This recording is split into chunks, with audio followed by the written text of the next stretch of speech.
آپ کی خدمت میں چند دنوں تک انشاءاللہ العزیز نماز شب اور نماز تہجد کے احکام اور اس کے آداب اور فضائل انشاءاللہ ایک ایک دو کر کے بیان ہوں گے۔ خداوند متعال کی بارگاہ میں تقرب کے لیے نماز سے بہتر کوئی وسیلہ نہیں ہے۔ پیغمبر اسلام نے فرمایا کہ عابد ترین شخص وہ ہے جو واجبات کا اہتمام کرے، واجبات کا اہتمام، نماز بھی صرف واجب کی حد تک پڑھے اور اس پہ زیادہ اہتمام کرے، احکام کے حوالے سے، وقت کے حوالے سے، اطمینان کے حوالے سے، قرأت کے حوالے سے واجبات کا جو شخص زیادہ اہتمام کرتا ہے وہ عابد ترین شخص ہے۔ مستحبات کی باری اس کے بعد آتی ہے۔ اب جب واجبات کا ہم اہتمام کریں، خداوند متعال کی بارگاہ میں واجبات کے بعد، واجب نمازوں کے بعد تقرب کے لیے نماز شب سے بہتر کوئی نماز نہیں ہے۔ یہ نماز شب اگرچہ مستحب ہے لیکن اس قدر اس کے بارے میں اہل بیت نے تاکید کی ہے کہ اگر اس کے فضائل انسان جان لے تو شاید ہی کوئی انسان اسے ترک کرے۔ تو یہ ہمارے لیے دنیا اور آخرت دونوں کے لیے مفید ہے، ہماری شفاعت کے لیے بھی اور ہماری دنیا میں عزت سے جینے کے لیے بھی، فتح و ظفر کے لیے بھی، حتیٰ جو ہیں اقتصادی حوالے سے پریشانیوں سے دوری کے لیے بھی یہ نماز بہت ہی مؤثر ہے اور اس کا ثواب بے شمار ہے، یعنی انسان اس کا احصاء نہیں کر سکتا۔ تو یہ شروع میں چند احکام آپ کی خدمت میں عرض کریں گے۔ پھر آج پہلا مسئلہ کہ نماز شب کا وقت ہے، وہ وقت آدھی رات سے طلوع آفتاب تک ہے۔ جب رات آدھی ہو جائے، آپ حساب کریں کہ مغرب کب جو ہے کا وقت ہوتا ہے، مغرب کا وقت، اس سے فجر کے وقت تک جو رات ہے اس کے آدھے حصے کو آپ شمار کریں، اس کے بعد اس کا وقت شروع ہوتا ہے اور تا طلوع آفتاب تک۔ اب رات کو 3 حصوں میں تقسیم کریں، جو آخری تیسرا حصہ ہے اس میں فضیلت زیادہ ہے، تیسرے حصے کو سحر کہتے ہیں۔ تو یہ جو کہا گیا کہ سحر کے وقت پڑھیں تو وہی رات کا تیسرا تہائی ہے، وہ جو تیسری تہائی ہے نماز شب کی، اس میں نماز شب کی فضیلت بہت زیادہ ہے۔ اور یہ تو آپ کی خدمت عرض کیا، باقی مثلا حضرت آیت اللہ سیستانی وغیرہ جو ہیں فرماتے ہیں حتیٰ نماز عشاء کے بعد بھی آپ پڑھ سکتے ہو، یہاں سے آپ مثلا نہیں پڑھ سکتے تو نماز عشاء کے بعد یہیں پہ نماز شب پڑھ کے چلے جائیں آپ، یا مثلا گھر جائیں، کھانا وانا کھا کے وضو کریں، نماز شب پڑھیں، پھر سو جائیں، سونے سے پہلے آپ پڑھ سکتے ہو۔ اور پھر آدھی رات کے بعد جب چاہیں آپ، یہ آدھی رات بہتر وقت ہے، آدھی رات میں بھی تیسرا حصہ شب کا وہ اور بھی بہتر فضیلت کا وقت ہے، لیکن حضرت آیت اللہ سیستانی کے مقلد آدھی رات سے پہلے بھی مثلا پڑھ سکتے ہیں۔ فضائل انشاءاللہ پھر آپ کی خدمت میں عرض کریں گے۔ تو شروع میں مختصر نماز شب جو لوگ پڑھنا چاہیں وہ مثلا 11 رکعتیں پڑھیں، 11 رکعتیں، اس سے بھی مختصر 3 رکعتیں ہیں، یعنی یہ فقہا کے فتاوی میں ہے کہ آخری نماز شب 2 رکعتیں ایک وتر، یہ بھی نماز شب کے عنوان سے آپ پڑھ سکتے ہیں اگر باقی 8 رکعتیں نہیں پڑھ سکتے۔ یہاں سے اگر نوجوان آغاز کریں تو زیادہ بہتر ہے کہ 3 رکعتوں سے آغاز کریں، 2 نمازیں پڑھیں، ایک نماز 2 رکعتی نماز شفع کی نیت سے اور اس کے بعد 1 رکعت نماز وتر کی نیت سے بجا لائیں، جو حمد و سورہ اور تشہد و سلام کے ساتھ۔ یہ مثلا شروع کے لیے بہتر، یعنی یہ بھی نماز شب میں شامل ہے، بہتر ہے وہی 11 رکعتیں پڑھیں۔ آسانی اس میں ہے کہ آپ صرف سورہ حمد پڑھتے ہوئے جائیں، ہر رکعت میں 1 سورہ حمد، پھر رکوع سجود، اس طرح 11 رکعت، یہ آسان ہو جائے گی۔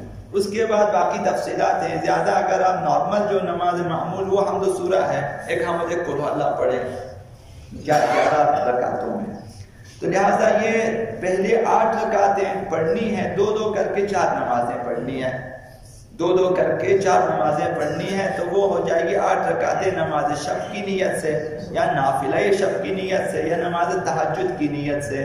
اب اس کا نام یہی ہے، مشخص کرنے کے لیے آپ کہیں کہ میں 2 رکعت نافلہ شب بجا لاتا ہوں قربتاً اللہ، مثلا یا 2 رکعت نماز نافلہ تہجد بجا لاتا ہوں، یہ جب یہ 4 نمازیں پڑھ لی 8 رکعتیں ہوں گی، اس کے بعد 2 رکعتیں پڑھنی ہے نماز شفع کی نیت سے کہ 2 رکعت نماز شفع بجا لاتا ہوں مستحب قربۃ اللہ، اور اس کے بعد جو ہے نماز فجر کی طرف پڑھنی، اس کے بعد 1 رکعت آپ نے نماز وتر کی نیت سے پڑھنی ہے۔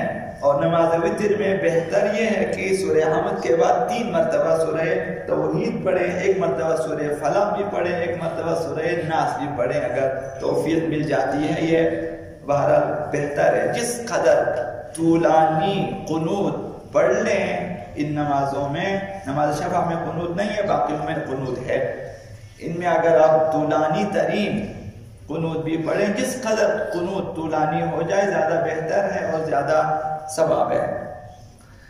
تو احادیث میں بہت زیادہ تاکید ہوئی ہے، 1-2 حدیثیں عرض کروں گا۔ حضرت آقا رسول خدا صلی اللہ علیہ وسلم نے صلی اللہ محمد امیر المؤمنین سے وصیت کی، اور وصیت میں 3 مرتبہ اسی چیز کا تکرار کیا امیر المؤمنین سے کہ علیک بصلاۃ اللیل، علیک بصلاۃ اللیل، علیک بصلاۃ اللیل، یا علی آپ نماز شب آپ کے اوپر ضروری ہے، آپ کے لیے ضرور نماز شب پڑھیں۔ 3 بار تاکید کی، یہ تاکید ان کے لیے بھی ہے اور ہمارے لیے بھی۔ تو یہ دوسری حدیث میں تمام مسلمانوں سے فرمایا پیغمبر اسلام نے علیکم بصلاۃ اللیل، تم تمام مسلمانوں کے لیے لازمی ہے نماز شب پڑھے، اگر تم مستحب ہے یہ تاکید استحبابی ہے۔ علیکم بصلاۃ ولو رکعۃ واحدہ، اگر 1 رکعت ہی کیوں نہ ہو، 1 رکعت نماز وتر ہے، یعنی اگر وہ 3 رکعتیں بھی نہیں پڑھ سکتے تو آخری 1 رکعت بھی بجا لائیں نماز، اس میں 1 سے 2 منٹ کا وقت لگے گا کہ آخر آپ اٹھیں، آپ دیکھا کہ صبح ہونے میں 2 منٹ باقی ہے، تو آپ جلدی سے نماز وتر پڑھیں کہ میں 1 رکعت نماز وتر بجا لاتا ہوں مستحب قربۃ اللہ، آپ 1 رکعت نماز پڑھیں، تب بھی آپ کو لکھا جائے گا کہ یہ مثلا سحر خیز ہے، نماز شب اس نے بجا لایا، یعنی اس قدر آسانی۔ یہ حدیث میں ہے کہ وَلَوْ رَكْعَةً وَاحِدَةً، اگر 1 رکعت ہی کیوں نہ ہو نماز شب ضرور پڑھیں، تو اس سے زیادہ آسانی تاکید اور آسانی، 11 رکعتیں نہیں ہو سکتی، 3 نہیں ہو تو 1 رکعت ضرور پڑھیں۔ فَإِنَّ صَلَاةَ اللَّيْلِ مِنْهَاتٌ عَنِ الْإِثْمِ، یہ بہت بڑی خوشخبری ہے کہ نماز شب تمہیں گناہوں سے بچا لے گی۔ ہم لوگ مجبور ہو جاتے ہیں بعض اوقات گناہوں پہ، انہیں ہمارے اختیار میں نہیں ہوتا، ہم لوگ بے اختیار ہو جاتے ہیں اور وہ گناہوں میں پڑ جاتے ہیں۔ نماز شب میں یہ طاقت ہے کہ انسان کو توانائی دے گی تاکہ انسان گناہوں سے بچ سکے، یہ پہلی چیز۔ وَتُطْفِي غَضَبَ الرَّبِّ، خداوند متعال کے آتش غضب کو خاموش کر دیتی ہے، خداوند زیادہ مہربان ہو جاتا ہے نماز شب پڑھنے والوں پر۔ اور وَتَدْفَعُ عَنْ أَهْلِهَا حَرَّ النَّارِ يَوْمَ، قیامت کے دن آتش جہنم سے بچا لے گی۔ یہ دنیاوی فائدے بھی اور اخروی فائدے بھی۔ اور اس کی اہمیت یہاں تک ہے کہ تلقین ہوئی ہے کہ انسان بوقت تہجد اس کے قیام سے محروم ہو جاتا ہے تو قضا بھی کرے، یہ اور بھی رحمت الہی ہے کہ اگر نماز چھوٹ جائے نماز تہجد تو صبح اس کی قضا بھی کر لے۔ مقام معظم رہبری کا فتویٰ عید اللہ سے سب کا تقریباً فتویٰ ہے کہ آپ صبح کو اس کی قضا پڑھ سکتے ہو قضا کی نیت سے۔ تو پھر ہمارے سامنے فرمایا ان اللہ یباہی بالعبد یقضی صلاۃ اللیل بالنہار، خداوند پھر بھی فخر کرتا ہے مباحت کہ میرے اس بندے کو دیکھو رات کو نہیں پڑھ سکے تو یہ صبح کو نماز شب کی قضا کر رہا ہے، پھر بھی خداوند راضی ہو جاتا ہے کہ صبح کی نماز سے پہلے آپ مثلا نافلہ فجر پڑھنے کے بعد یہ 11 رکعتیں قضا کر لیں، تاکہ پھر انشاءاللہ انسان عادی ہو جائے گا کہ پھر وہ آدھی رات کے بعد اٹھ سکے گا۔ کوئی مشکل نہیں ہے، ہر شخص اٹھ سکتا ہے، ہر شخص، صرف یہ کہ ہمت کرنے کی بات ہوتی ہے، پہلا قدم اٹھا لیں، خداوند آپ کی نصرت فرمائے گا۔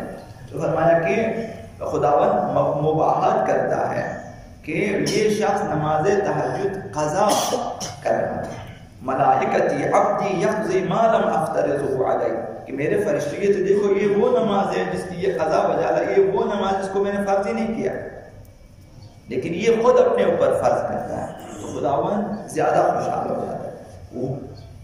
اشہدوا انی قد غفرت لہ، قضا کرنے پر بھی خدا متعال فرشتوں سے فرماتے ہیں یا تم گواہ رہنا میں نے اس کو بخش دیا. تو ہمارے گناہ ہر نماز کے بعد بخشے جاتے ہیں. تو اس وسیلے کو اپنے ہاتھ سے جانے نہ دیں. اور آخری بات حضرت آقا امام صادق علیہ السلام نے فرمایا کہ اصل خسارہ اور نقصان وہ ہے کہ نماز شب سے محروم ہو جائیں. یہ اصل خسارہ انسان کے لیے. امام صاحب فرمایا کہ لا تدع قیام اللیل، نماز شب اور رات کو جو اٹھ کے نماز اس میں سستی نہ کرے، اسے نہ چھوڑے. فإن المغروم من حرم قیام اللیل، نقصان اٹھانے والا شخص وہی ہے جو قیام اللیل اور نماز شب سے محروم ہو جائے. یہ محرومی کبھی خداوند متعال کی ناراضگی کی وجہ سے ہوتی ہے. خداوند متعال کسی بندے کو اگر سزا دینا چاہے ایک یہی سزا ہے کہ اس کو نماز شب سے محروم کر دیتا ہے. یہ بعض لوگ سمجھتے ہیں کہ مثلا ہمیں ضرورت نہیں ہے، سمجھیں کہ مجھے توفیق کیوں نہیں ملتی، وجہ یہی ہے. یہ امام راہب نے فرمایا کہ پیغمبر اسلام اپنے پیروں پہ کھڑے ہو جا ساری رات جاگ جاتے تھے اس وجہ سے کہ جو ہے پیغمبر اسلام نے تبلیغ کی، لوگ بات نہیں سنتے. پیغمبر سمجھا کہ شاید میری ریاضت و عبادتوں میں کمی آئی ہے، اس وجہ لوگ میری بات نہیں سنتے ہیں. تو پیغمبر ساری رات کھڑے رہتے، جو ہے پیر سوج جاتے تھے. خداوند متعال نے پھر آیت نازل کی کہ آپ اس قدر مشقت میں نہ پڑے، اس قدر نہ کریں. ان میں قابلیت نہیں ہے، آپ میں کمی نہیں ہے، کمی ان میں ہے. تو یہ جو ریاضت ہوتی ہے نماز شب والی، یہ بہت بڑی ریاضت ہوتی ہے. خداوند متعال نے پیغمبر اسلام سے اولا کہا کہ نماز آپ رات کو اٹھ کے نماز پڑھا کریں. جب پیغمبر اسلام زیادہ مشقت کرتے تھے تو پھر فرمایا کہ قم اللیل الا قلیلا، آپ بہت کم مثلا رات کو جاگا کریں. نصفہ او انقص، آدھی رات یا اس سے کم، اس سے زیادہ اب نہ جاگیں. اس قدر پیغمبر اسلام ریاضت کرتے تھے نماز جو ہے راتوں کو.